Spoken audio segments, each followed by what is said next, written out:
мужской родтағы жалғаулықтар. Кім деген жағдайдан кімді деген жағдайға қалай өтеді.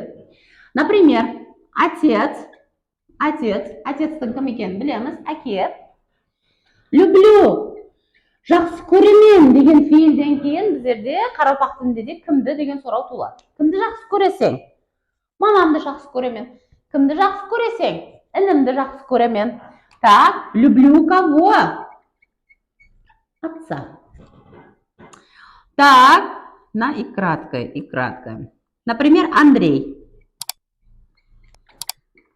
Бұл жерде и краткоға біткен любой жанлы атлықты айта аламыз. Вижу, көріп тұрпан кімді? Андрейді. Мен бұл жерде адамның атын алдым. Себебі адамның аты, енді бұл жанлы атлықтың аты. Біздерде қарақалпақ тілінде де и краткімен біткен һәмме еркек адамлардың аты сондай қосымта алады. Көбінесе біздерде бай деген қосымтаменен бітетін адам атларының барлығы осы қағидаға бойсынады. Мәселен, Темірбай дейтін болсақ, вижу Темірбая болады. Так, и на мягкий знак. Медведь. Медведь Аю. Так, нашла, тауып алдым Аюды. Нашла медведя. Осы жерде бір мағлұмат беріп кетпекші мен, яғни беріп кетпекші емес, қайталай жақпан. Сол мағлұматты мен сіздерге ең бірінші сабақларда айтып кеттім. Рус тілінде, руслар дей қояқ, рус тілінде емес. Руслар жанлы атлықларға адамларды, хайуанларды кіргізеді. Біздерде көбінесе жанлы атлықларға тек қана адамлар кіреді. Соның үшін хайуанларды кіргізген үшін, мысалда мен сіздерге хайуанларды келтіріп атырман. Так, бар береміз. Мужской родтағы дауыссыз харіпке біткен атлықлар А қосымтасын алады. Екіншісі, и краткомен біткен атлықлар Я қосымтасын алады. Яғни кімді деген сұрауға жауап беру үшін Яға өзгеру керек. Үшіншісі, мягкий знакпен біткен атлықларда Я алады екен. Так, женский родтағы жанлы атлықтардың өзгеруін көріп шығамыз.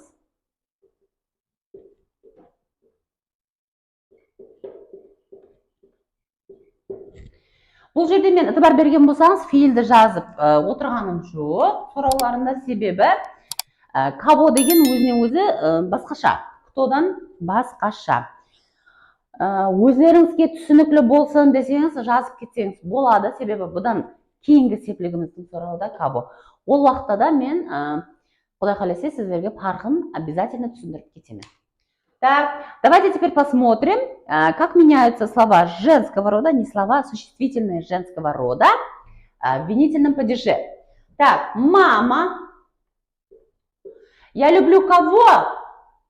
Люблю кого? Люблю маму. Так, опять же, так. На я. Давайте Алия. Имя возьмем. Алия. Вижу Алию. Так, на мягкий знак. Давайте лошадь. Ат. Купила лошадь. Сатып алдым. Атты. Так, женский родтағы жанлы атлықлар А, Уға өзгереді екен. Я, Юға өзгереді екен. Үшіншісі, мягкий знак болып қала береді. Атыбар берген болсаңыз, жансыз атлықлар женский родтағы тап осындай болып өзгереді. Осы жерде сіздерге бір аңсат жолы деп айтамын ба, сіздерге бір аңсат еслеп қалудың бір ұсылы, женский родта жанлы һәм жансыз атлықлар бірдей болып өзгереді. Оған басыңызды қатырып отырмайсыз. Так, енді средний родта.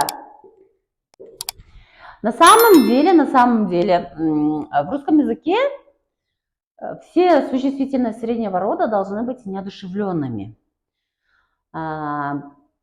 Но есть исключения слова. Есть такие существительные, которые относятся к среднему роду, но они считаются одушевленными.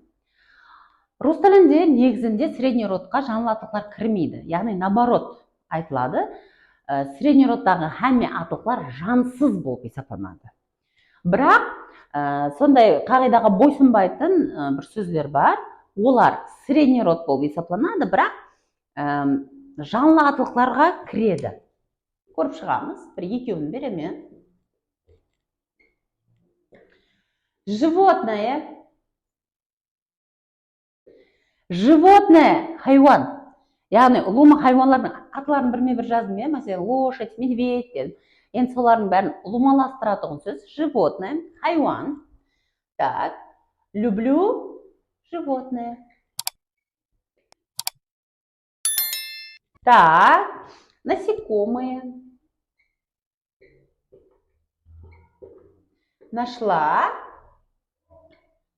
Насекомые.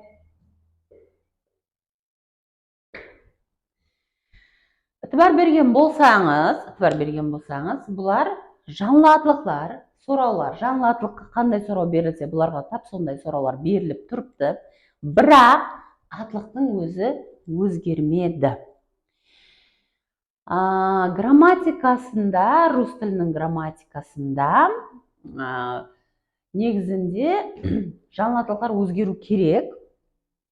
Бірақ осы жерде средний родтағы жанлы атылықлар жансыз атылықлардың қағидасына бойсынып өзгерместен қалады. Енді рус тілін пайдаланып жүрген адамдар болуы мүмкін, араңызда естіп жүрген адамдар болуы мүмкін. Разговорный русский языкта көбінесе мына сөздерді өзгертіп айтады.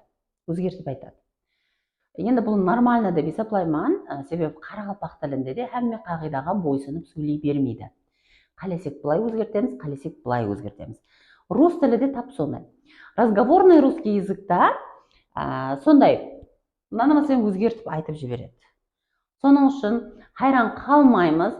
Сіздерге бұл тек сөйлеу үшін керек болса, беймәлел, екіленбестен, ұялмастан өзгертсеңсам болады.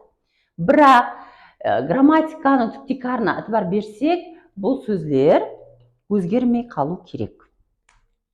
Не меняется деп жазайын. Не меняется, өзгермейді. Бірақ жаңағы айтып өткенімдей,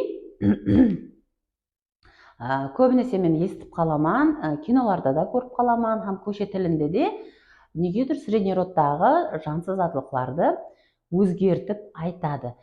Өзі рус халқының адамлары.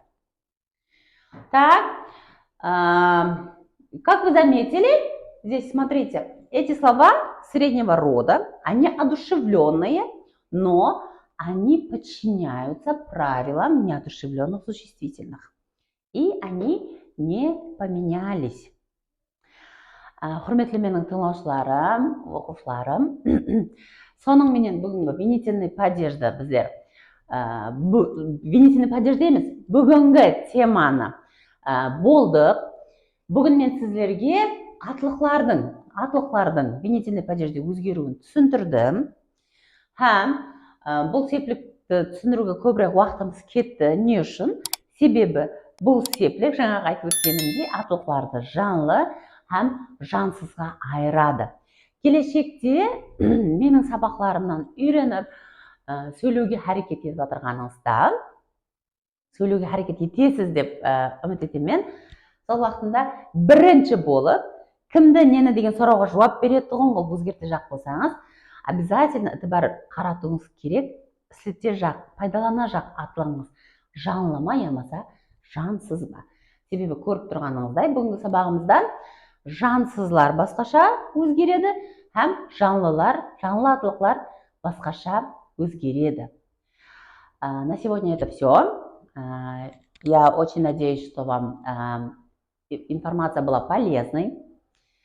И ставьте лайки, делайте репост и поддерживайте меня, пожалуйста. По вашим поддержкам я буду знать, что информация для вас очень полезная, и вы будете ими пользоваться. Менің беріп отырған мағлұматларым сіздерге пайдалы болып отырған болса, лайкларды басамыз, репост қыламыз үйрене жақ адамдарға. Сіздердің беріп жатырған басып жатырған лайкларыңыздан, поддержкаңыздан мен түсінемен, мен сіздерге жәрдемім тиіп атырғаным. До свидания.